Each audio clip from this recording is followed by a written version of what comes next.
आप सभी का स्वागत है आपके अपने YouTube चैनल जीएम स्टडी में। आज की वीडियो में हम लोग कवर करने वाले हैं 5 नंबर वाले इम्पोर्टेंट क्वेश्चन, और ये सारे क्वेश्चन वर्मा से भी मिलाकर हमने लाए हैं और क्वेश्चन बैंक। ठीक है, 5 नंबर वाले क्वेश्चन क्या है, पिछले वीडियो में मैंने जितने क्वेश्चन करवाए हैं वही क्वेश्चन 5 नंबर में भी पूछे जा सकते हैं और 3 नंबर में भी पूछे जा सकते हैं। अगर आप मॉडल पेपर का एनालिसिस कीजिएगा ना तो देखिएगा 5 नंबर वाले क्वेश्चन ही सिर्फ चैप्टर 1 से पूछे जा रहे हैं। 3 नंबर वाले क्वेश्चन ज़्यादा नहीं पूछे जा रहे चैप्टर 1 से। ठीक है, मेन चीज़ आपको क्या ध्यान देना है कि चैप्टर 1 से 5 नंबर के क्वेश्चन आने वाले हैं। ठीक है, तो ये आपको ज़्यादा ध्यान देना है। वैसे मैं पिछले वीडियो में 3 नंबर वाले क्वेश्चन आपको बोलकर या थंबनेल लगाकर बताया, लेकिन वो 5 नंबर वाले क्वेश्चन है। और प्रीवियस सत्र में जितने प्रीवियस सत्र में यानी क्वेश्चन बैंक में है क्वेश्चन, वही क्वेश्चन वर्मा में भी है। मैं आज की वीडियो में जितने भी क्वेश्चन लाया हूँ सारे क्वेश्चन बैंक से लाया हूँ।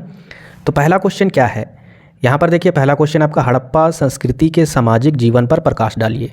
आखिर हड़प्पा संस्कृति में जो समाज के लोग रहते थे, जीवन यापन करते थे, वो किस प्रकार से जीवन यापन करते थे, उनका क्या भोजन था, वस्त्र किस प्रकार से कपड़े पहनते थे, कैसे कैसे जेवरात आभूषण पहनते थे, किस प्रकार से वो लोग रहते थे, उनके आस पड़ोस में कैसी सफाई या व्यवस्था रहती थी। इस प्रकार से आपको आंसर लिखने हैं पॉइंट वाइज में।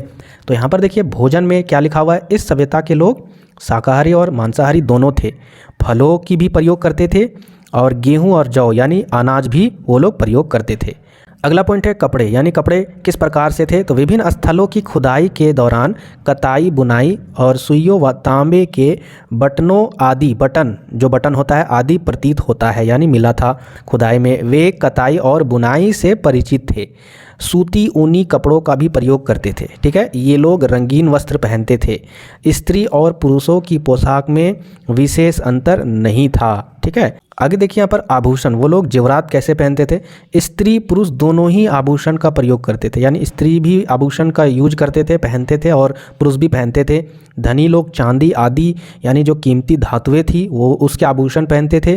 गरीब लोग जो थे, ठीक है, निर्धन वर्ग के जो लोग थे वो हड्डियों और ईंटों के बने आभूषण पहनते थे। ठीक है, जो बड़े लोग थे वो चांदी के आभूषण पहनते थे और जो गरीब लोग थे वो हड्डियों के आभूषण यानी जेवरात बनाकर पहनते होंगे। आगे देखिए यहाँ पर क्या लिखा हुआ है, हार बनाकर पहनते होंगे, कुंडल या बाजूबंद आप लोग समझते होंगे, कटीबंद, अंगूठी, अंगूठी तो सभी को समझेंगे, आदि प्रमुख आभूषण थे वहाँ के। अगला पॉइंट क्या है, ध्यान से देखिए, सफाई एवं स्वास्थ्य किस प्रकार से वहाँ की सभ्यता की थी। तो हड़प्पा संस्कृति के लोग शरीर और घर की सफाई पर अधिक ध्यान देते थे। आपको पता होगा वहाँ की जो नगर निर्माण योजना है उससे भी पता चलता है कि सफाई पर कितना ध्यान देते होंगे वहाँ की नगर निर्माण योजना के द्वारा। और कुआं और स्नानागारों के अवशेष भी पता चलता है कि लोग स्नान करते थे, मतलब वहाँ के हर एक घर में आपको एक स्नानागार मिल ही जाता था। ठीक है, स्नानागार यानी नहाने का घर हर एक घर में मिलता था, पानी की एकदम पूर्ति थी, कमी नहीं थी वहाँ पर। सभी के घरों में लोग स्नान करते थे एवं घर एवं घरेलू वस्तुओं की सफाई भी करते थे। टैंक में कूड़ा एकत्रित रखते थे, बाहर इधर उधर फेंकते नहीं थे, एक टैंक में जमा करते थे कूड़ा करकट को। आगे देखिए अगला पॉइंट क्या है, मनोरंजन में, मनोरंजन कैसे करते थे ये लोग, आखेट, पक्षी पालन, मछली पकड़ना, शतरंज, नृत्य, चित्रकला आदि से मनोरंजन करते रहते थे। ठीक है, अगला पॉइंट क्या है, ध्यान से देखिए, श्रृंगार प्रसाधन। श्रृंगार प्रसाधन क्या है, उत्खनन से प्राप्त हाथी के दांत की वस्तुएं, पीतल के शीशे, लिपस्टिक, ठीक है यहाँ पर लिपस्टिक लिखा हुआ है, आदि से प्राप्त चलता है कि ये श्रृंगार और केश सज्जा भी करते थे। ऑब्वियसली भाई कोई भी सभ्यता हो, चाहे आज के टाइम हो चाहे इतिहास हो, लेडीज़ बिना सजे सवरे ज़िंदगी में रह ही नहीं सकती है जिंदा। तो ये ज़रूरी है, ये पॉइंट लिखना, नहीं भी आता हो फिर भी लिख देना है। आगे देखिए नेक्स्ट अब क्वेश्चन की ओर बढ़ते हैं। अगला क्वेश्चन क्या आपका, सिंधु घाटी सभ्यता में प्रचलित धार्मिक अनुष्ठानों के संकेत पर प्रकाश डाले। अब ये क्वेश्चन मैंने पिछले वीडियो में डिस्कस कर दिया है, वहाँ से आप लोग इसको समझ सकते हो अच्छी तरीके से, सिंपल भाषा में। ठीक है, ये क्वेश्चन बैंक का आंसर है, वहाँ पर वर्मा का आंसर है। ऐसे भी आंसर सेम ही रहता है, इसकी चिंता नहीं करनी है, लेकिन वहाँ पर थोड़ा सा सिंपल लैंग्वेज में आंसर है, तो आप आंसर जाके देख सकते हो। आगे देखते हैं नेक्स्ट क्वेश्चन की ओर। आगे देखिए ये क्वेश्चन क्या है, क्या आप इस तथ्य से सहमत हैं कि हड़प्पा सभ्यता के शहरों की जल विकास की प्रणाली नगर योजना की ओर संकेत करती है। ये भी क्वेश्चन मैंने डिस्कस कर दिया है पिछले वीडियो में, ये भी इंपॉर्टेंट है। देखिए यहाँ पर लिखा हुआ है क्या, 5 नंबर में पूछे जाते हैं प्रश्न, तो 100% पूछे जाएंगे ये सारे प्रश्न। ठीक है, आगे देखिए नेक्स्ट क्वेश्चन क्या है, हड़प्पा वासियों के पश्चिमी एशिया के साथ व्यापारिक संबंधों का वर्णन कीजिए। ये भी क्वेश्चन मैंने डिस्कस कर दिया है। तो वहाँ पर जाकर देख सकते हो। आगे देखिए, तर्कों के द्वारा सिंधु घाटी सभ्यता के प्रशासन तंत्र की व्याख्या करें। तर्क देना है और सिंधु घाटी सभ्यता के जो प्रशासन तंत्र थे, ठीक है, उसके बारे में व्याख्या करनी है। प्रशासन तंत्र मतलब होता क्या है, जो प्रशासन करने वाले होंगे उसी के बारे में डिस्कस करना है ना। अब यहाँ पर देखिए आंसर क्या है, हड़प्पा सभ्यता को सिंधु घाटी सभ्यता भी कहा जाता है, यह आप लोग को पता है। यह सभ्यता भारत की प्राचीनतम विकसित सभ्यता है। इस सभ्यता की खोज सबसे पहले हड़प्पा नामक स्थल से शुरू हुई थी, इसलिए इसी के नाम पर इस सभ्यता का नाम हड़प्पा सभ्यता है। आगे देखिए यहाँ पर क्या लिखा हुआ है, सिंधु घाटी सभ्यता का प्रशासन तंत्र शासक द्वारा प्रचलित होता था। यानी जो भी प्रशासन तंत्र होता होगा, ठीक है, वो शासक के द्वारा ही संचालित होता था। प्रशासन तंत्र का मतलब है जो भी मंत्री परिषद का जो गठन होता होगा, समझ रहे हो ना, कि ये मंत्री ये बनेंगे, कैसे कैसे राज्य को चलाना है, क्या करना है, ये सारे किसके द्वारा चलाया जाता होगा, संचालित होता होगा, शासन द्वारा। ठीक है, इस संबंध में विद्वानों में मत अलग अलग थे। ठीक है, कुछ विद्वान का विचार है कि हड़प्पाई समाज में कोई शासक नहीं था तथा सभी की सामाजिक स्थिति एकदम समान थी। और अन्य का क्या मानना था, जो अन्य पुरातात्विद थे उनका कहना था कि यहाँ से एक अधिक शासक थे। यहाँ क्या थे, एक से अधिक शासक थे। और उनके अनुसार हड़प्पा, मोहनजोदड़ो और चहुंदड़ो 3 स्थल दिया हुआ है, आदि के अलग अलग शासक थे, मतलब अलग अलग स्थल के अलग अलग शासनकर्ता थे। कुछ पुरातात्विदों का कहना है कि सिंधु हड़प्पा सभ्यता का एक राज्य की थी, मतलब जो सिंधु जो था वो हड़प्पा सभ्यता का, सिंधु क्या था, हड़प्पा सभ्यता का एक राज्य था। ठीक है, आगे बढ़ते हैं नेक्स्ट। तर्क के आधार पर यह कहा जा सकता है कि सिंधु घाटी सभ्यता का प्रशासन तंत्र प्रशासकों के हाथ में केंद्रित था, उसी के हाथ में सारा कुछ था। चलिए ये क्वेश्चन हो गया। अब आते हैं नेक्स्ट क्वेश्चन। और मैं आपको बता रहा हूँ बार बार, जितने मैं क्वेश्चन करवाया हूँ सब्जेक्टिव के क्वेश्चन, इन्हीं में से आपके एग्ज़ाम में क्वेश्चन रहेंगे, लिख के ले लीजिएगा। अगर नहीं रहेगा तो कमेंट बॉक्स में कमेंट कीजिएगा उस टाइम कि नहीं रहा। तो यहाँ पर देखिए आगे क्वेश्चन क्या है, हड़प्पा सभ्यता के नगर निर्माण योजना पर प्रकाश डाले। ये भी क्वेश्चन मैंने पिछले वीडियो में करवा दिया है, जाकर देख लीजिएगा। चलिए आगे प्रश्न की ओर बढ़ते हैं। आगे प्रश्न क्या है आपका, मोस्ट VBI क्वेश्चन, हड़प्पा सभ्यता के सामाजिक, आर्थिक और धार्मिक अवस्थाओं का वर्णन कीजिए। सबसे पहले सामाजिक, उसके बाद आर्थिक और धार्मिक। मैंने सामाजिक के बारे में अभी क्वेश्चन बता दिया था ना कि क्या है सामाजिक, वहाँ का व्यवस्था सामाजिक में, तो उसी प्रकार आप उसको उत्तर में भी लिख सकते हो, कोई ज़रूरी नहीं है। तो चलिए हम लोग यहाँ पर एक एक करके आंसर को देखते हैं डिटेल से। पहले पॉइंट पर अगर देखें हड़प्पा संस्कृति की मुख्य विशेषताओं में, तो काल क्या है इसमें, सिंधु घाटी की सभ्यता का काल ठीक ठाक निश्चित नहीं हो पाया है, क्योंकि इनकी भाषा अनेकों प्रकार की थी, विभिन्न प्रकार की थी, जिसे अभी तक पढ़ा ही नहीं जा सका है। इसके समय को निश्चित करने के लिए हमें दूसरे देशों में पाई जाने वाली सभ्यताओं पर निर्भर रहना पड़ता है। जैसे कि दूसरी सभ्यता कौन कौन, बेबीलोन और मेसोपोटामिया में जो कुछ भी बर्तन और मोहरें प्राप्त हुई है, जो सिंधु घाटी के बर्तनों और मोहरों से मिलती है, तो उसी से अनुमान लगा कि ये सभ्यता कितने समय पहले होगी।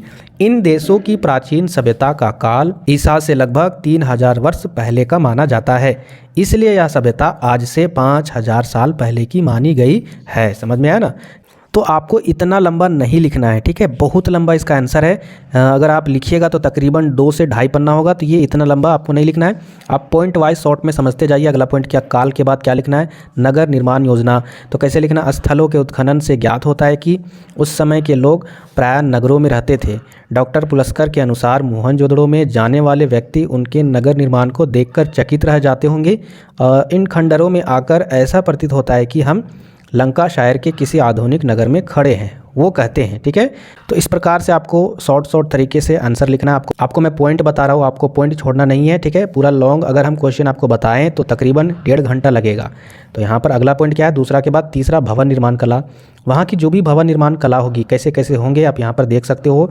जैसे यहाँ लिखा हुआ है, सिंधु घाटी की खुदाई करने से यह पता चलता है कि एक कमरे में मकान से लेकर बड़े बड़े भवन तक बनाए जाते थे। यह भवन प्रायः 3 प्रकार के होते थे। पहला रहने के घर होते थे, दूसरा पूजा गृह या पब्लिक हॉल रहता था, तीसरा सार्वजनिक स्नानागार।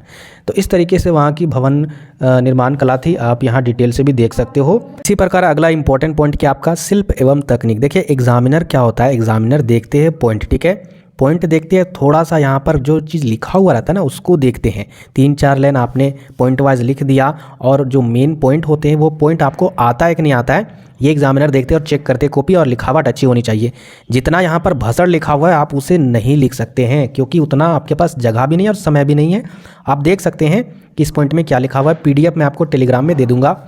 आगे देखिए अगला पॉइंट क्या, लेखन कला में किस प्रकार से वहाँ के लोग बहुत ही प्रसिद्ध थे। अगला पॉइंट क्या आपका, कृषि तथा उद्योग में किस प्रकार से वो लोग करते थे, कृषि करते थे, उद्योग किस प्रकार से करते थे, व्यापार कैसे करते थे। बहुत ही सिंपल है, कैसे वो लोग शिकार करते होंगे, कौन कौन से जानवर पालते होंगे, क्या करते होंगे, कृषि में कौन सी फसल वो लोग उगाते होंगे, ये सारे चीज़ लिखने हैं। ज़्यादा टेंशन नहीं लेना, वहाँ की जो धार्मिक व्यवस्था थी वो कैसे थी, बस इतना पॉइंट लिखने के बाद ये आपका हो जाएगा आंसर। अब आते हैं नेक्स्ट क्वेश्चन, क्या पूछा जाएगा 5 नंबर वाले। तो मोहनजोदड़ो के विशाल स्नानागार के विषय में आप क्या जानते हैं। तो इसको मैंने नहीं बताया है, ये बहुत इंपॉर्टेंट है, वर्मा में नहीं है, क्वेश्चन बैंक में है, तो इसको जानना बहुत ज़रूरी है। तो ध्यानपूर्वक देखिएगा। मोहनजोदड़ो की प्रमुख विशेषताओं में से एक विशेषता विशाल स्नानागार या सार्वजनिक स्नानागार है। ऐसा अनुमान है कि वह स्नानागार किसे कहते हैं, तालाब, जहाँ पर लोग स्नान करते हैं, धार्मिक अवसरों पर आम जनता के नहाने के प्रयोग में लाया जाता है। ठीक है, यह तालाब इतना मजबूत बनाया गया है कि हज़ारों वर्षों के बाद भी यह वैसा का ही वैसा बना हुआ है। इस विशाल स्नानागार का जलाशय दुर्ग के टीलों में है। विशाल स्नानागार एक विशाल आंगन में बना था जिसके चारों ओर गलियारा था। स्नानागार के तल तक जाने के लिए उत्तर और दक्षिण भाग में क्या बनाई गई है, सीढ़ियाँ बनाई गई है। ठीक है, जलाशय के 3 और कक्ष भी थे। जलाशय की दीवारें काफ़ी चौड़ी बनाई गई थी जो पक्की ईंटों और विशेष प्रकार के सीमेंट से बनी हुई है ताकि पानी अपने आप बाहर ना निकल सके। इसकी लंबाई 11.88 मीटर, चौड़ाई 7.01 मीटर और गहराई 2.43 मीटर है। पानी निकलने के लिए नलियों का भी प्रबंध है। तो ये थे आपके इंपॉर्टेंट क्वेश्चन आंसर। चलिए आगे बढ़ते हैं। नेक्स्ट क्या है इंपॉर्टेंट क्वेश्चन, हड़प्पा सभ्यता के पतन के कारणों पर प्रकाश डालें। ये भी क्वेश्चन मैंने पिछले वीडियो में पॉइंट वाइज जिस प्रकार से यहाँ आंसर दिए हुए पिछले वीडियो में मैंने आपको एक्सप्लेन करके बता दिया है, आप जाकर वीडियो देख लीजिएगा। आगे देखते हैं नेक्स्ट क्वेश्चन क्या है आपका, सिंधु घाटी सभ्यता एक शहरी सभ्यता थी, कैसे। ये भी क्वेश्चन मैंने पिछले वीडियो में डिस्कस कर दिया है, आप जाकर देख सकते हो। चलिए आगे देखते हैं नेक्स्ट क्वेश्चन। हाँ, बस 2 वीडियो में, ठीक है, पिछला वीडियो और इस वीडियो में जितने क्वेश्चन बताए हैं ना, मैं आपसे हाथ जोड़कर रिक्वेस्ट करता हूँ, प्लीज़ आप इतने क्वेश्चन आप कर लीजिए, बस इससे ज़्यादा नहीं करना है। यही क्वेश्चन रहेंगे, 100% यही रहेंगे। चलिए आज की वीडियो में इतना ही, फिर मिलेंगे नेक्स्ट वीडियो में इसी तरह क्वेश्चन के साथ। तब तक के लिए जय हिंद, जय झारखंड।